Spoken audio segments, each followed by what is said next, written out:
भारत से क्या उम्मीद करती हैं आप? और नेपाल में भी बहुत सारे भारतीय हैं जो अपनी सेफ्टी के लिए थोड़ा चिंतित हैं, तो उनको आप क्या कहेंगे? देखिए, भारत से हम लोगों का रिश्ता आज नहीं है, बहुत दिनों से। और गवर्नमेंट क्या है नेपाल का और नेपाल की गवर्नमेंट से क्या रिश्ता है वो अलग बात है, लेकिन नेपाल की जनता और भारत के जनता के बीच में इतना अच्छा रिलेशन है कि बहुत अच्छा रिलेशन है। बहुत सारे हमारे रिश्तेदार हैं, बहुत सारे हमारे परिचित हैं, जिनको कुछ हुआ तो हमको आंखों में आंसू आती है जी। हमें इतना हमारा सद्भाव है, प्रेम है, वो लोग बहुत हम लोग को मानते हैं, प्यार करते हैं, ये हम जानते हैं। हमारे और भारत के बीच में, जनता के बीच में अच्छा संबंध है, हम जानते हैं जी। और एक्सपेक्ट तो ये है, इंडिया ने, भारत ने सभी समय पर नेपाल को सहयोग किया है, मदद किया है।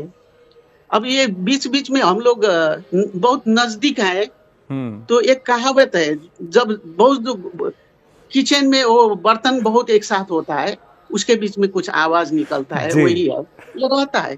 जब हम एक घर में रहते हैं या तो हम पास में रहते हैं तो क्या होता है जी जी जी। तो पर बट जस्टिस खड़की जी, अगर आपको मेरी आवाज आ रही है, थोड़ा सा आपका फ्रेम फ्रीज हो गया है, मैं बस आपसे आपकी आवाज, we can listen to you. मैं जानना चाहूंगा, वहां काफी सारे भारतीय हैं नेपाल में इस वक्त जो थोड़ा अपनी सेफ्टी को लेकर चिंतित हैं, उनको आप क्या कहेंगी? उनके परिवार यहाँ भारत में वो भी थोड़ा वरीड है।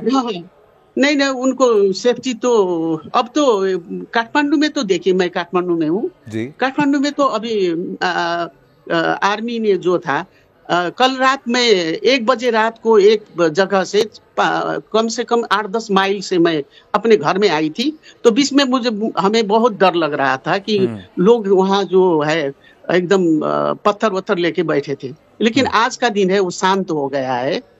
और अब प्रहरी जो है, पुलिस जो है वो नहीं था, लेकिन अब वो लोग आ गए हैं, अब उतना खराब नहीं है।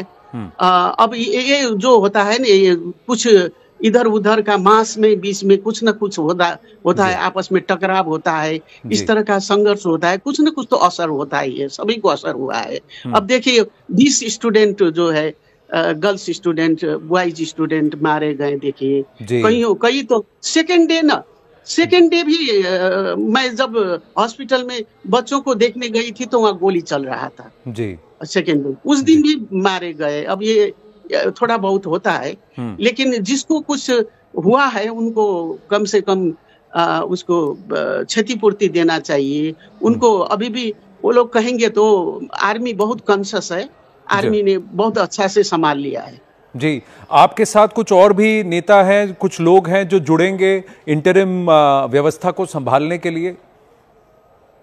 हमें नहीं लगता है कोई नेता जुड़ेंगे, क्योंकि मैं तो जज हूँ ना जी।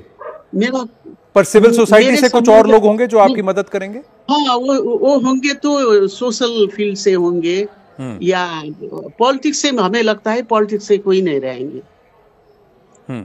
मैम, आपका कैमरा अगर ऑन करें तो हम आपको देख भी सकेंगे। आपका कैमरा अचानक से ऑफ हो गया है, पर मैं आपसे ये भी जानना चाहूंगा कि आपका अगला प्लान क्या है, रोड मैप क्या है, कुछ टाइमलाइंस हैं या भारत से कुछ मदद की आप एक्सपेक्टेशन कर रहे हैं? प्रधानमंत्री मोदी जी से कुछ कहना चाहेंगी आप? जी, मैं तो मोदी जी को तो नमस्कार करती हूँ पहले जी। I have good impression about Modi ji जी।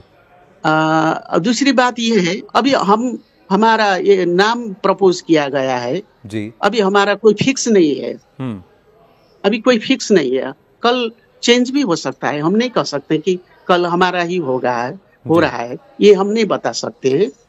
हम लोग बातें करेंगे कि जब इंटरनेशनल मामला होता है, जब दो देश के बीच का मामला होता है, उसमें तो कुछ लोग बैठ करके एक पॉलिसी बनाकर ना बोला जाता है। इसलिए अभी I am very much impressed with Indian leaders I have when I was there, जब मैं वहां पर थी जी तो शरद जी तो हमारे भाई की तरह थे, अभी तो ये दुनिया में नहीं रहे। जी। और शरद मोहन जी यादव है, जी। मोहन जी अब भी हैं, हाँ मोहन जी, ये मोहन लोग जी भैया। इनसे बहुत अच्छा रिश्ता है। बहुत सारे लोग हैं वहाँ पर, फ्रेंड्स हैं। हम लोग अपना अपना ही भाई बहन की तरह हम लोग उनको मानते हैं। वो यहाँ आते हैं तो हम्म हम लोग से मिलते हैं, बातचीत होती है। हम्म हम लोग भी जब जाते हैं तो, और मेरे हस्बैंड जो है तो वो तो बहुत सारे दिन वहीं पर रहे हैं, जी भारत में ही रहे हैं। जी बहुत सारे दोस्त हैं वहाँ पे उनका, जी बहुत सारा दोस्त है, जी। मिलना जुलना होता ही रहता है। जस्टिस खारकी जी, आपको अभी अगला आपके पास इमीडिएट टास्क क्या है? मैं जरा वापस आपसे जानना चाहूंगा कि इमीडिएट क्लास तो पहले तो देखिए, यहाँ तो पीस की आवश्यकता है, शांति की आवश्यकता है। हम्म पीपुल को ये हम नहीं कह सकते कि इकोनॉमिकल हम इतना चेंज लाएंगे, ये लाएंगे वो लाएंगे। हम लोग का टारगेट होता है कि एक इलेक्शन करके, हम्म आम निर्वाचन करके, आने वाला जो है लीडर्स, हम्म पॉलिटिकल लीडर, उनके हाथ में हैंड ओवर करना है। फर्स्ट पर्पस तो यही है। जी और उसके बाद हम छोटा मोटा काम करेंगे। कितना टाइम मिलेगा हमको? 6 महीना या 1 साल से ज्यादा तो टाइम नहीं मिलेगा। हम लोग बहुत ज्यादा शायद ही कर सकते हैं, थोड़ा बहुत करेंगे।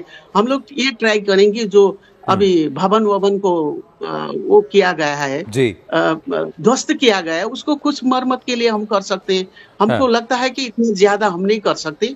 जी बस एक फेयर एंड इलेक्शन जो होता है, एकदम नेपाल में अभी इलेक्शन जो है बहुत गंदी तरह से हो रहा है। जी उसको उसको हम लोग कोशिश करेंगे कि फेयर इलेक्शन हो और ईमानदार नेता लोग आए।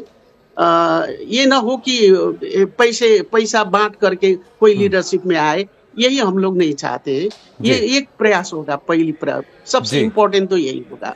जी। लेकिन अगर पूरी तरह से नई व्यवस्था है तो क्या नई पार्टीज आएंगी, युवा क्या सामने आएंगे चुनाव लड़ने के लिए? आप कानून को समझती हैं, because you are former chief justice, so how would you want to do this व्यवस्था? क्योंकि कहीं ना कहीं जेनजी पुरानी व्यवस्था नहीं चाहता, पुराने नेता नहीं चाहता। जी हम ये नहीं कह सकते किसी को हम चुनाव मत लड़ो, तो ये तो हम कह नहीं सकते। जी कोई पार्टी के रूप में, कोई दलीय रूप में, पार्टी के रूप में भी आ सकते हैं कोई। ये तो है, उनका अपना विचार है, उनका राइट है, वो आ सकते हैं, कोई बात नहीं है जी। और या तो वो अकेले भी लड़ सकते हैं चुनाव, स्वतंत्र उम्मीदवार के रूप में भी, वो उनका सब्जेक्ट है ये जी। अब इसी बीच अभी जो इस किस्म का एक यहाँ पर एक ध्वंस हुआ है, वो ध्वंस के बीच में हो सकता है कोई नया पार्टी निकल के वो ताकतवर पार्टी बन के, यंग यूथ का पार्टी बन के कोई खड़ा होगा जी। तो वो ऐसे आ भी सकते हैं। या हो सके पुराने नेताओं ने अपना, जो यंग जनरेशन है, पुराने नेता यंग जनरेशन है, वो यंग जनरेशन वो लोग कुछ सुधर के आएंगे, जनता को खुश रखेंगे, जनता का काम करेंगे, जनता का भलाई सोचेंगे, तो ये भी ठीक है जी। हमारा तो ड्यूटी बस। आपको क्या लग रहा है, 1-2 महीना लगेंगे, 3 महीना लगेगा चुनाव को करने के लिए, थोड़ा सा स्थिति को कंट्रोल करने में, या उससे पहले हो सकता है? चुनाव करने के लिए तो देखिए लगेगा टाइम। एक तो आपने देखा है अभी जो 2 दिन में जो तोड़ फोड़ यहाँ भी नहीं हुआ है, बाहर भी हुआ है जी। ये राजधानी के बाहर भी हुआ है जी। अब वो समस्या है ना। ये तो सब एक टाइम तो लगेगा, 6 महीने 1 साल तो लगेगा जी, लगेगा टाइम इस बीच में। लेकिन बात ये है कि हम लोग लंबे तक नहीं रहेंगे। After all I am a जज, yes, I don't know politics, you know ji. I work 40 years as a lawyer, right, 31 year lawyer, and 10 years I work as a judge. right, I do not have political knowledge, right. so I have not to fight being a politician. और ये मेरी उम्र भी नहीं है। मैं तो जल्दी से जल्दी चाहूंगी कि एक अच्छा निर्वाचन, स्वतंत्र, स्वच्छ, आपके यहाँ एक थे ना पहले, थे ना एक बहुत नामूद दक्षिण भारत के टीएन शेषन जी, उस टीएन शेषन की तरह हम लोग चाहते हैं कि चुनाव निर्वाचन करा दे, अच्छे अच्छे लोग आए, वो काम करे, जल्दी से जल्दी हैंड ओवर कर दे, यही रहेगा। हम लोग का कोई पॉलिटिक्स में रह के कोई स्वाद लेना तो नहीं है, खाना जी नहीं है वहाँ पे। जी जी। पर हम क्यों नहीं नहीं, चाहे? आप मेरी भगवान सुनिए ना, भगवान मेरी उम्र पशुपतिनाथ तो आपको आराम लंबी कर, उम्र दे। सुनिए ना, जी जी मेरी जी। उम्र तो स्वतः एक यानी कि आराम करने की उम्र है। नहीं, लेकिन एक आप, क्योंकि आप ट्रू ब्लू नेपाली हैं, आप नेपाल के इंटरेस्ट को सामने रखती हैं, आप चीफ जस्टिस रह चुकी हैं। देखिए, नेपाल का सबसे बड़ा पर्यटन एक बहुत इंपॉर्टेंट एस्पेक्ट है, टूरिज्म। जी अब जी एयरपोर्ट्स जी। बंद हो गए, इस तरीके का हो हाँ गया situation, so you will want that to return to normal at the earliest. तो हाँ आर यू हाँ। Going to give that priority, ma'am? And do you have या support of the army and the या police या and हाँ हाँ। All of them? तो जी बात यह है, आप सब दिखते हैं ना, आप जी यहाँ क्या कमी है, यहाँ क्या है, वो तो आपने देखा है। जी आपने, मैं आपको धन्यवाद भी दूंगी कि आपने इतना बड़ा समस्या नेपाल में आपने बता दिया। जी और मैं तो आपको धन्यवाद भी दूंगी कि बहुत जी अच्छा आपने सुझाव दिया है। जी। ये भी है, कम हाँ से कम अब देखिए, सब विदेश में जाते हैं, यहाँ कृषि में कोई काम नहीं करता, यहाँ जी खाने के लिए लाले पड़े हैं, वो भी जी समस्या है। जी तीसरा समस्या है, वो तो हम लोग को वो भी देखना है।